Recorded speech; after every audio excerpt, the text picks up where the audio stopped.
안녕하세요. 그녀의 북살롱 미셸입니다. 오늘 소개해드릴 책의 제목은 브레인 섹스입니다.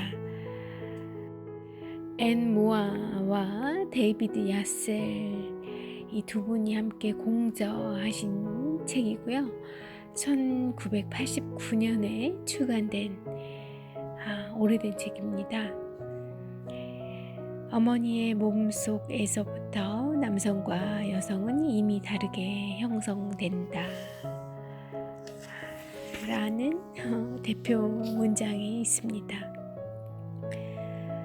유전학 박사인 앤 모아는 영국의 텔레비전 제작업체를 운영 중이고 아직도 운영 중이신지는 모르겠네요.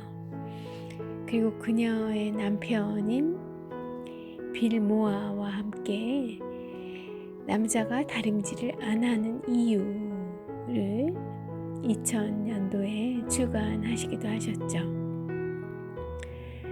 그리고 공동 저자인 데이비드 야셀은 TV 범죄 재판 프로그램으로 유명하신 분이라고 해요. 앤 모아와 함께 공저하신 또 다른 책으로 죄를 일으키는 마음이라는 저서도 있다고 합니다. 그러니까 마음, 심리를 다루는 일들을 평생 해오셨던 분들인 것 같아요. 책 속에 있는 문장 먼저 소개해 드려 볼게요. 남녀는 서로 다르다. 뇌가 다르기 때문이다. 인간의 삶을 관리하고 감정을 생산하는 주요 기관인 뇌는 남녀가 다르게 생겼다. 남녀의 뇌는 정보 처리 방식이 서로 다르기 때문에 인식 방식, 우선순위 결정, 그리고 행동 방식도 다를 수밖에 없다. 학습된 계몽사상과 과학적 지식 사이의 간격이 지금처럼 벌어진 적은 없었다. 이 문장은 조금 설명이 필요한데요.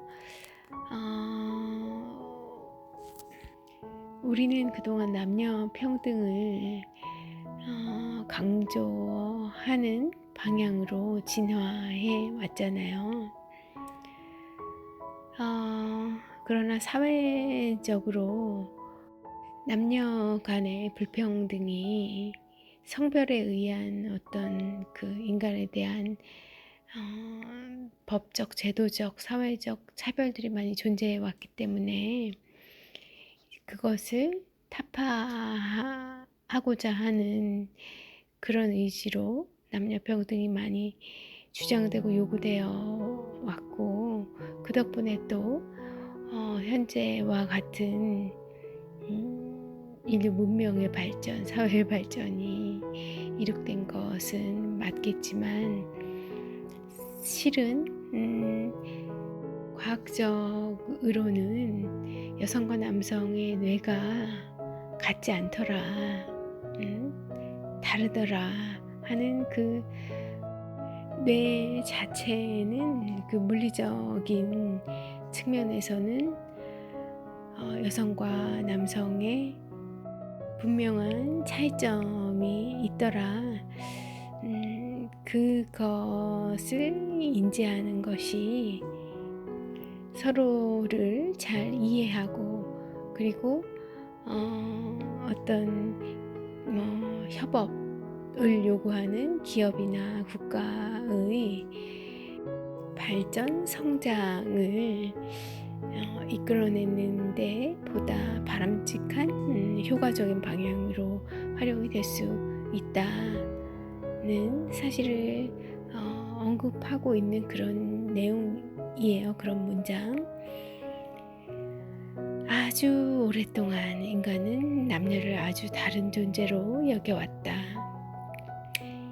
인간은 기술과 적성, 인식과 행동 방식에 따라 서로 다른 역할을 맡았으며 성별에 따른 분리가 주도적이었다, 대세였다. 하지만 1960년대의 성혁명 이후 이런 식의 역할 분배는 여성에 대해 사회적 경제적 우위를 차지하려는 남성의 음모로 간주되었다. 학생들의 교육 방식을 수정하여 성에 대한 편견을 없애는 정책이 세워졌고, 이스라엘의 키부츠는 남녀의 역할을 고루한 방식으로 구분짓는 대표적 사례로 낙인 찍혔다. 새로운 세상에서는 여성이 사회가 할당해주는 역할만을 수행하는 일은 더 이상 없을 터였다. 그러나 이처럼 대담하고 평등한 새 세상을 가로막는 것이 있었으니 바로 과학이다. 학교에서는 학생들에게 남녀의 온전한 평등 사상을 가르칠 때 발전을 거듭한 뇌과학과 경험적 행동과학은 그와는 정반대의 연구 결과를 내어놓았다. 남녀는 단지 신체적으로 다를 뿐 아니라 삶의 우선순위 선정, 의사소통 방식, 성적 욕구까지도 모두 다르다는 것이다. 저자 앤 모아와 데이비드 야셀에 따르면 남녀 평등 사상은 생물학적, 과학적으로 새빨간 거짓말이다. 브레인 섹스는 존 그레이의 화성에서 온 남자, 금성에서 온 여자가 출간되기 훨씬 전에 성별에 따른 차이를 이야기한 최초의 대중서이자 그 방면의 고전이군요. 베스트셀러이다. 훌륭한 문체와 재미있는 문구로 이루어진 이 책은 고정관념 타파의 전형적 사례이다.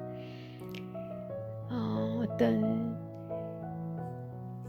지배적인 팩트로 받아들여졌던, 학습돼 왔던 그것이 실은 과학적인 진실과는 다른 그냥 그런 과학적인 발견이 있기 전에 관습처럼 내려오던 그런 학습된 사고에 불과한 그런 사례에 해당한다는 거죠.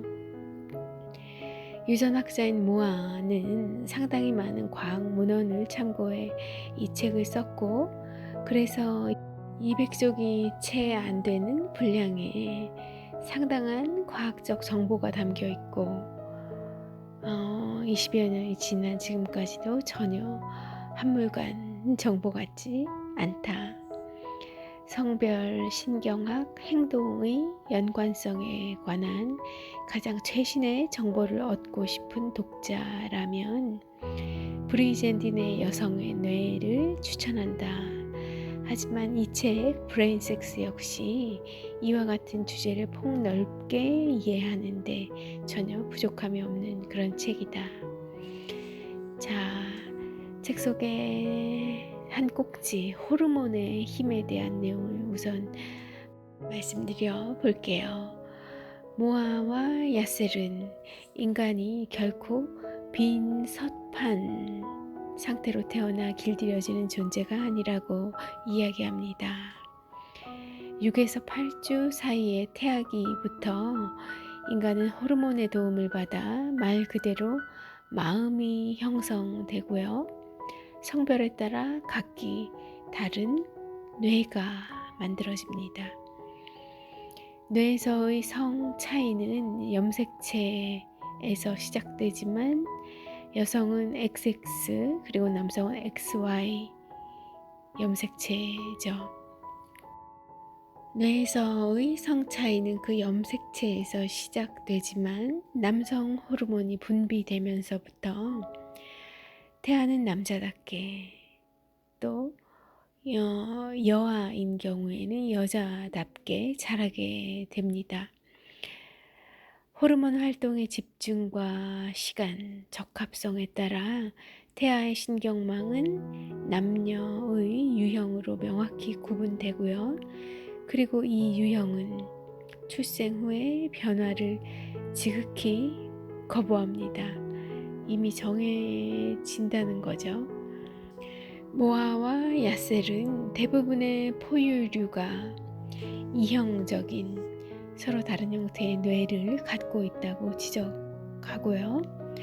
암수에 따라 모양과 구조가 다르다고, 그에 따라서 포유류에 속하는 인간의 뇌만 성별 차이가 만약에 없다고 한다면 이는 자연의 섭리를 거스르는 것이라고 합니다.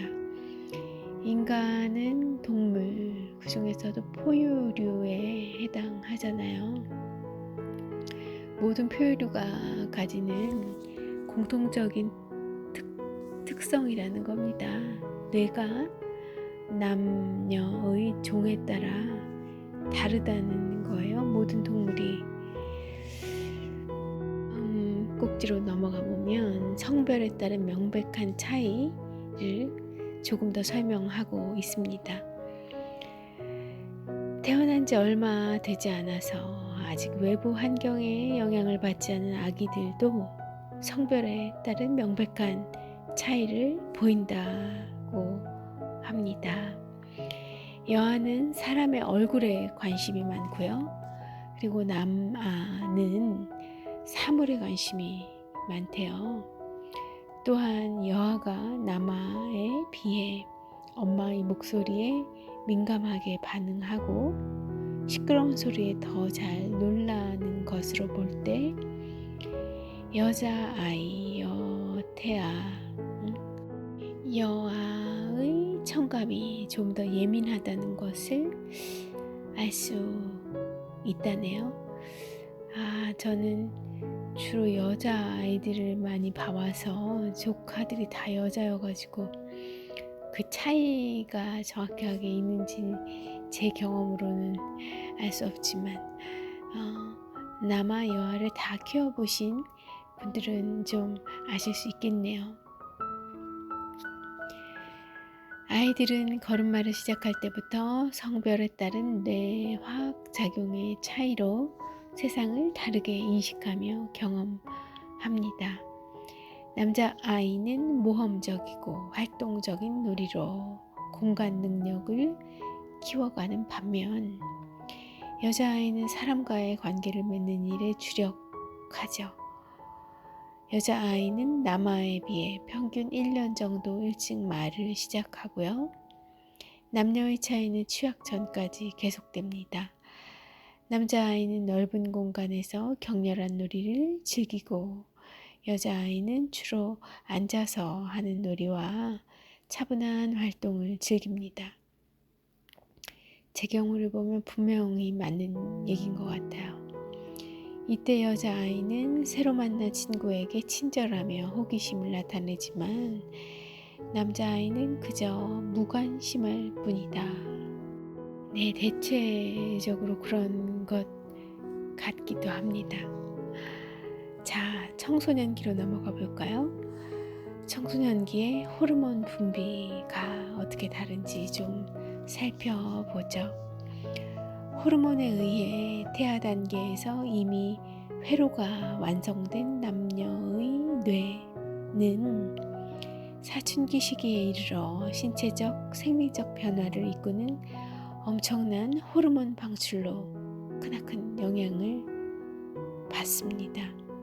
10대 남자 청소년에게서는 여자 청소년에 비해 20배나 많은 테스토스테론이 분비되는데 단백동화 스테로이드인 테스토스테론은 체질량을 높이고 그리고 남자 청소년들이 자나깨나 성에 대해서 생각하도록 만들죠. 남성의 경우 호르몬 체계가 자동 온도 조절 장치처럼 일정한 수준을 유지하며 작동하는 반면 여성의 경우는 월경 주기에 따라 높고 낮은 주기를 반복합니다. 월경 직전에는 행복감을 주는 프로게스테론의 분비가 멈추면서 마치 약물을 중단했을 때와 같은 효과가 나타납니다. 월경을 앞둔 여성이 범죄를 자주 일으키는 것은 이 때문이죠. 어머, 그런가요? 월경을 앞둔 여성이 범죄를 자주 일으킨다고요? 프랑스 형법에 의하면 월경 전 긴장 상태를 일시적 정신 이상으로 분류한다고 하고요. 또 다른 나라들에서도 월경 전 상태를 사법 판단을 내리는데 중요한 참작 요건으로 다룬다고 하네요. 우와, 놀라운데요? 북유럽이나 뭐 이런 데가 아마도 그렇지 않을까 싶어요. 모아와 야셀은 남성 호르몬이 공격성과 경쟁심, 자기주장, 자아, 확신, 자기 의존심을 상승시키고, 그리고 여성 호르몬의 경우 이와 반대되는 성향을 이끈다고 설명하고 있습니다. 그러나 나이가 들수록 남성은 테스토스테론의 분비가 감소하죠. 그러면서 유순해지고요. 여성은 여성 호르몬의 분비가 줄어들죠. 그러면서 자기 주장이 강해지는 그런 경향을 보입니다. 중년 넘어가신 분들 느끼시죠? 저희 아빠를 보면, 아버님을 보면 정말 많이 그러신 것 같아요. 이제는 친구들 중에서 그런 상황을 점점 더 많이 목격하게 되겠죠. 남자가 눈물을 흘릴 때 어떤 때일까요? 남성의 뇌는 구획에 따라 전문화되어서 특정 중추가 공간 및 언어 기술을 맡고 있다고 합니다. 반면에 여성의 뇌를 보면 훨씬 방대한 영역에서 다양한 기능을 수행하고요. 공간 및 언어 기술뿐 아니라 훨씬 방대한 영역에서 다양한 기능을 하게 되는데, 공간과 언어 기술 역시 좌뇌와 우뇌의 통제를 모두 받는다고 해요. 그러니까 남성의 뇌는 한층 집중화되어 있기 때문에 한 가지 일에 전념하는 그 몰입, 다른 게 안 보이는 거예요. 하나에 집중하고 있으면. 그래서 남자들이 지도를 잘 읽는 것은 이런 강력한 공간 능력에서 비롯되었다고 하고요. 반대로 여성의 경우는 상황 인식을 잘하고 다양한 기능을 동시에 수행하는 것이 가능하고, 그리고 방대한 영역, 그리고 자뇌와 우뇌를 모두 이 동작을 시켜서 판단을 하기 때문에 상황 인식이 보다 정확하겠죠. 그리고 남성이 보지 못하는 미세한 표정을 읽어내는 그런 능력을 여성은 가지고 있다고 합니다. 덕분에 여성은 상황 판단이 뛰어나서 여자의 직감이라는 말까지 있는 거죠. 그게 그냥 말뿐인 게 아니라 과학적으로 근거가 있는, 그럴 수밖에 없는 이유가 있더라는 겁니다. 여성은 효율적인 주변 시야를 가졌으며 일반적으로 남성보다 모든 감각적 측면에서 뛰어납니다. 고개 끄덕여 주실까요? 저는 격하게 그런 공감이 되네요. 예. 남성의 뇌는 행동지향적이며 사람보다는 사물을 선호하고, 남자들은 여자가 울 때 당황할 수밖에 없는 구조라고 해요. 왜 그렇게 자주 우는지 의아해 하는 거죠. 미셸 양은 자랄 때 너무 많이 자주 울어가지고, 아빠가 너무 많이 울어서 아빠한테 많이 혼났더랬는데 말이죠. 왜 우리 아빠는 딸이 그렇게 잘 울 수밖에 없는 걸 참 아시지를 못하고 말입니다. 모아와 야셀은 이를 다음과 같이 설명하고 있어요. 여성이 더 많이 보고 듣고 느끼며 그것들이 남성의 경우보다 더 많은 의미를 전달하기 때문에 여성은 자주 울 수밖에 없다는 거예요. 느끼는 강도가 다르니까. 슬퍼도 너무 슬프다는 거죠. 두려워도 무서워도 더 많이 무섭고요, 남성보다. 여성이 남성보다 자주 우는 것은 그만큼 울만한 감정이 많이 생기기 때문이더라는 그런 겁니다. 여성은 남성보다 더 강한 감정적 압력을 받으며 이에 좀 더 강하게 반응하고 이를 좀 더 강하게 표현함으로써 그 감정을 이겨내는 과정이라는 거예요. 우는 그 행위가 말입니다. 그렇다면 남자가 울 때는 뭘까요? 어떤 의미일까요? 그것은 정말로 심각한 문제가 있다는 그런 의미인 거죠. 남자 울 때 눈여겨봐야 합니다. 어쩌면 여성적인 뇌를 조금 닮은 그런 남자인지도 모르겠고요. 자, 그러면 제목에서 오해를 많이 하셨을 섹스와 관련된 부분의 남녀의 차이를 좀 설명드려 보겠습니다.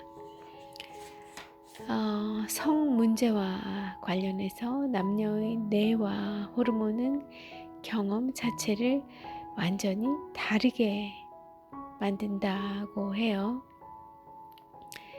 남성은 시각적 자극을 받을 때 쉽게 흥분하고요. 그들은 불을 켠 상태에서 가슴과 성기의 이미지를 눈으로 보면서 행위를 즐기고 싶어 합니다.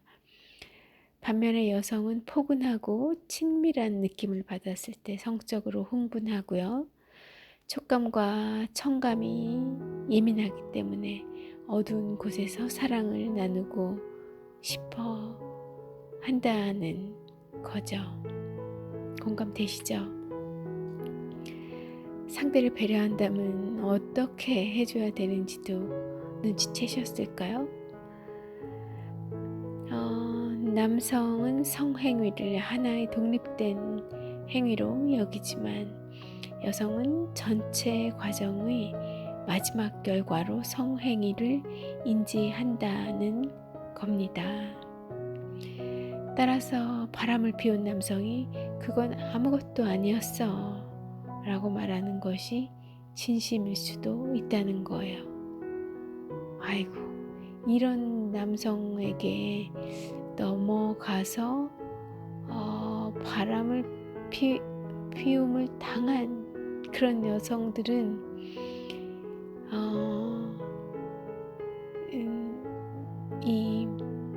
그것이 진심이 아니라는 것을 아실 필요가 있겠군요.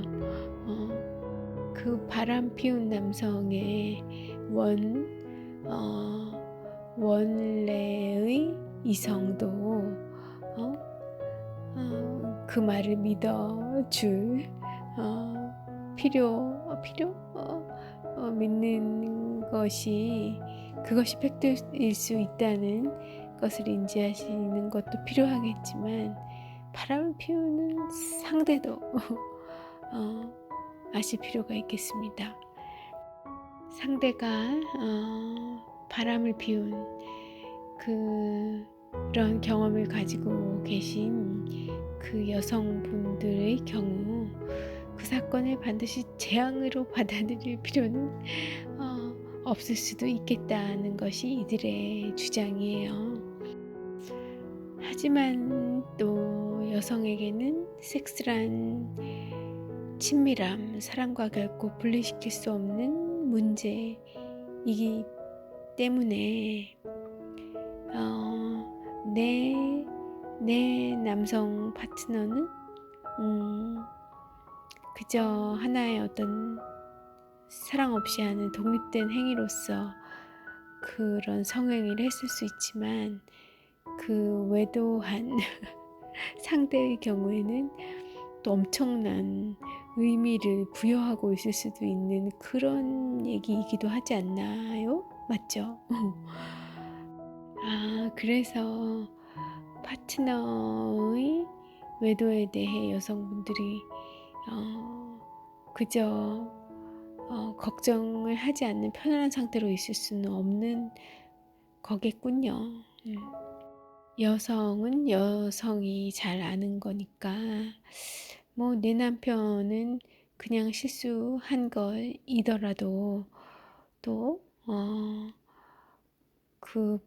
상대의 경우에는 그게 아닐 수 있어서 그게 두려운 것일 수도 있겠군요.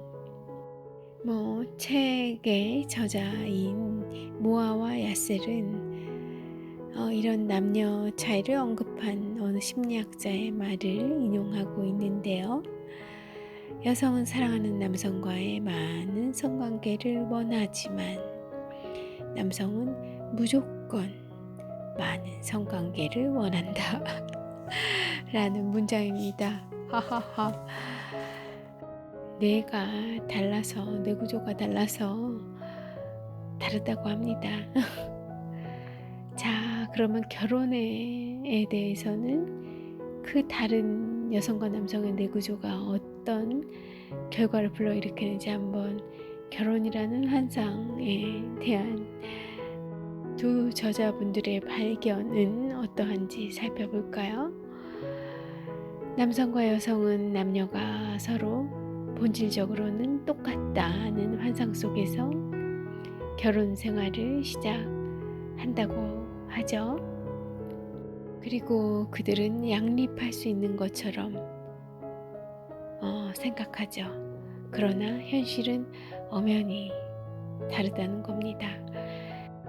아내는 일상 속에서 남편의 감정적 친근함과 상호 의존, 언어적 확인을 열망하고요. 반면에 남편은 경제적 안정과 만족스러운 성생활을 성공적인 결혼 생활의 기초로 여긴다고 해요. 언뜻 보면 남성이 보다 동물적인 것 같지만, 그런데 그들의 서로 다른 동물적인 특질, 뇌구조를 본다고 하면 여성의 그 친근함과 상호 의존, 언어적 확인을 열망하는 그것도 다분히 동물적인 거라는 거죠. 어쨌든 남편은 아내가 생물학적으로 감정 변화가 심하다는 사실을 모르고요. 자기는 경험할 수 있는 경험되는 내용이 아닌 거고요. 그리고 아내의 경우는 남편이 불같이 화를 내는 것이 그게 그들에게는 아주 본능적으로 자연스러운 거라는 걸 모른다는 거예요. 남편이 불같이 화를 내는 것이 생물학적으로 분노와 욕구불만을 쉽게 느끼기 때문이라는 걸 여성 경험상 알 수가 없는 거라는 거죠. 아내는 남편과의 대화 부족을 1년 내내 불평하지만 남성의 뇌는 마음속 감정을 말하는 것이 어렵도록 구조 자체가 그렇게 되어 있다는 거예요. 남성의 뇌에서 감정을 관할하는 부분과 그리고 생각을 말로 전달하는 부분이 각기 다른 곳에 위치하기 때문이라고 합니다. 저는 이 부분을 읽으면서 회사에 있는 그 수많은 언어 폭력을 저지르는 많은 동료분들이 떠올라요. 물론 여성분들도 말 실수를 많이 하고 저 또한 그렇습니다만 이 언어 자체가 굉장히 폭력적이다 라는 느낌은 남성분들에게서 훨씬 많이 받거든요. 그런데 그분들에게는 그게 전혀 폭력적이라고 느껴지지 않겠구나 하는 생각이 들어요. 어려서부터 사용해온 그들만의 언어 세계가 있을 수도 있는 것 같고, 그리고 더 나아가서는 이 책에서 그렇게 강조하고 있는 것처럼 뇌 구조가 아예 달라서 그 마음의 그 감정적인 부분을 전혀 고려하는 그런 언어들이 아닐 수 있구나. 그런 부분, 여성과는 아예 그 뇌의 구조 자체, 기능 자체가 다르고 떨어지는구나 하는 생각이 이런 건 좀 진작 알았어야 되는데 말이죠. 그러면 그런 언어들로부터 기분 나쁘고 그리고 힘들었던 그런 경험들 좀 많이 줄었을 수 있을 것 같다는 생각을 해보고요. 자, 이 책의 두 남녀 저자님은 남녀의 우선순위 결정에 대해서도 많은 조사를 하셨어요. 남성은 권력과 이익 그리고 독립을 인생에서 가장 가치 있는 것으로 여기는 그런 조사 결과가 나왔다고 하고요. 반면에 여성은 인간 관계와 안정을 가장 소중히 여기더라는 겁니다. 남편은 아내가 예뻐 보이고 그리고 서비스를 제공받았을 때 행복해 하고요. 또 반대로 아내는 남편한테서 애정을 느낄 때, 애정을 받았을 때 행복해 한다고 해요. 남성은 선천적으로 방황을 즐기는 경향이 강하다고 하고요. 구조 자체가 뇌 구조 그리고 생물학적 구조 자체가 배열 배치 자체가 그렇다고 하고요. 그럼에도 불구하고 결혼이라는 것이 사회제도로서 성공적으로 정착한 것은 이렇게 방황을 즐기는 남성을 결혼이라는 사회제도로 묶어두는데 이 성공한 듯 보이는 것은 여성의 뇌가 남성의 뇌에 승리한 것으로 보아야 한다고 이 두 분 저자님은 입을 모으고 있습니다. 어떤 상황에서든 정보를 많이 가진 쪽이 권력을 쥐게 되고요. 결혼 생활에서는 여성이 더 많은 정보를 가지고 있다고 해요. 동의되시죠? 우리의 결혼 생활이 원만히 유지되는 것은 여성이 보조적 역할을 수행해 왔기 때문이 아니라 여성의 사회적 유대 능력이 결혼 관계를 잘 관리해 왔기 때문이라고 이들은 조사 결과 그리고 과학적 근거로 그렇게 주장을 하고 있습니다. 공감이 저는 좀 되는 것 같으네요. 남성분들은 받아들이기 인정하기 싫으실지 모르겠습니다만 그것은 점점 더 여성의 사회적 지위와 모권이 신장되는 그런 추세에 있는 그 전 세계적 그런 추세에 있는 것이 이 말을 뒷받침해주고 있는 것도 같고요. 그리고 선진국일수록 그 사회가 안정된 그런 나라일수록 여권이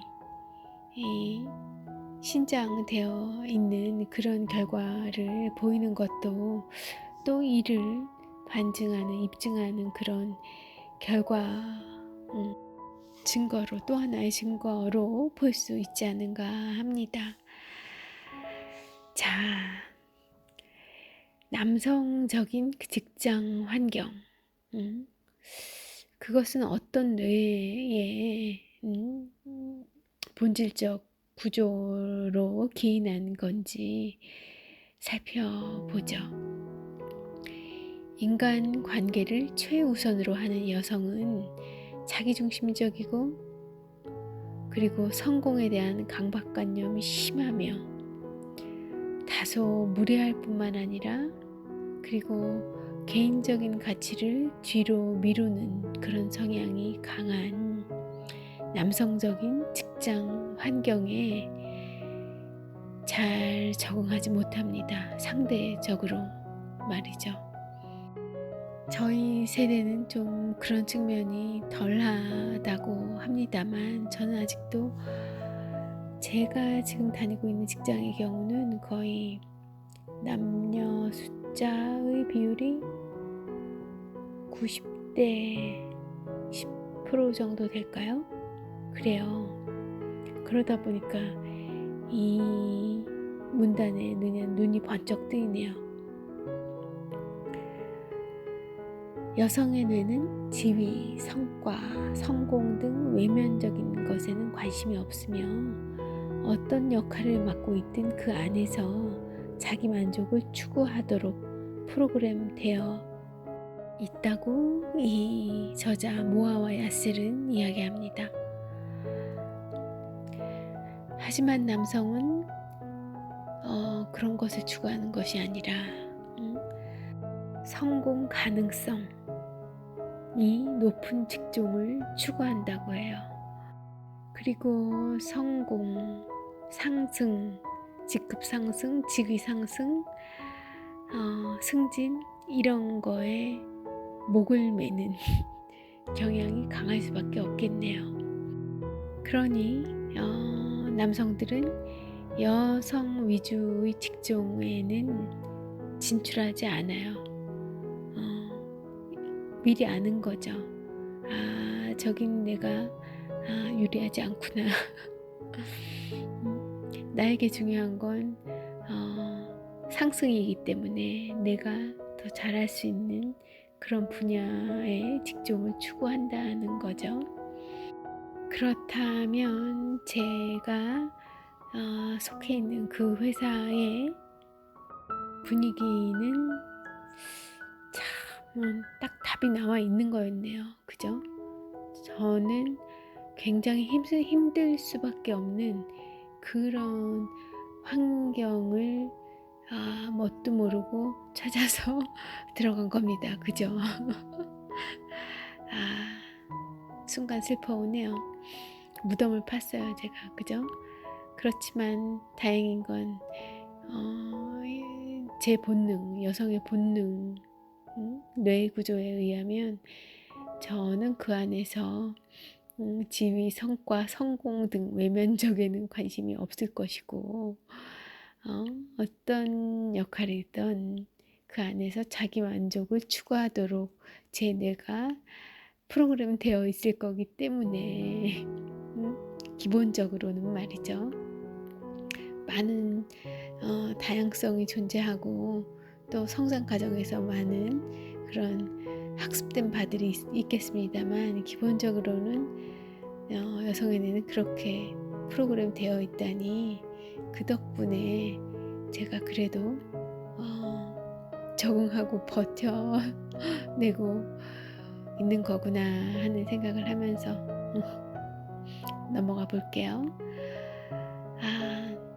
남성식 경영 방식을 모방하지 않고서도 사업체를 최고의 자리에 올려놓는 여성 경영자들도 적지 않은데요.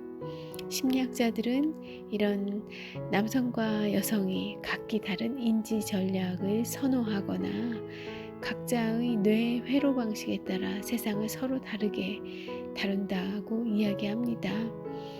그리고 모아와 야셀 이 두 저자님은 근로풍습이 발전한 문화일수록 그리고 더 나은 생산 결과를 위해 남녀의 공존을 적극적으로 모색한다고 이야기하고요. 이 남성들만 모아져 있는 그런 문화에 반드시 참 여성이 있어야 할 것 같아요. 제가 또 이런 여성이 소수인 회사에서 그런 역할을 본의 아니게 하고 있었던 게 아닌가 하는 생각도 해봅니다. 다들 지나치게 남성들만 있으면 아주 극단적인 경쟁으로 치달을 수 있는 그 경쟁이 심각한 정치와 음모를 불러올 수 있을 것 같고요. 그런 회사에 이런 여성의 역할이 반드시 필요하다는 생각 해봐요. 그 이야기가 그 모아와 야셀이 선진적인 근로 문화, 직장 문화를 가지고 있는 그리고 이 여성의 강점과 남성의 강점이 잘 어우러진 그런 회사에서 좀 더 많은 퍼포먼스와 성과를 낼 수 있다는 그 말과 일치하는 지점인 것 같습니다. 자, 이제 좀 마무리할 시간인 것 같고요. 인간은 과연 성별의 지배를 받지 않는 자유의지의 소유자일까요? 그렇다고 볼 수 없다는 것이 이 책의 주장이었고요. 과학적으로 그렇지 않다는 겁니다. 인간의 감정과 생각, 행동은 오로지 개인적이지만은 않고요. 그렇다고 또 우리의 뇌가 오로지 성별에 따른 그런 선천적 본능과 호르몬의 지배만을 받는다고 말하는 것도 틀린 말이죠. 다만 뇌 성별, 그러니까 뇌 성별이 영어로 brain sex인데요. 이 뇌 성별이 결정적인 영향까지는 아니더라도 그렇지만 우리의 삶에 그것이 큰 영향을 끼치는 것만은 분명한 사실이고요. 이러한 점을 우리가 이해하고 인지해 두고 적절히 고려하여서 개인의 삶과 사회적 활동을 영위하는 것이 필요하다, 바람직하다, 효과적이다는 이야기를 우리에게 이 두 분의 저자님이 해주시고 싶었던 것, 밝혀낸 그 사실들을 우리에게 공유해 주시고 싶었던 것 같습니다. 끝으로 이 브레인 섹스라는 책에 인용된 그런 미국의 사회학자 앨리스 로지의 문장을 좀 소개해드리면서 물러가 볼게요. 인간은 생물학적으로 다양하며 모든 인간이 동등하다는 사상은 정치적, 윤리적, 사회적 권고일 뿐이다. 주말, 편안한 주말 보내고 계시길 바라고요. 저는 또 함께할 좋은 책 찾아서 다시 오겠습니다. 미셸이었어요.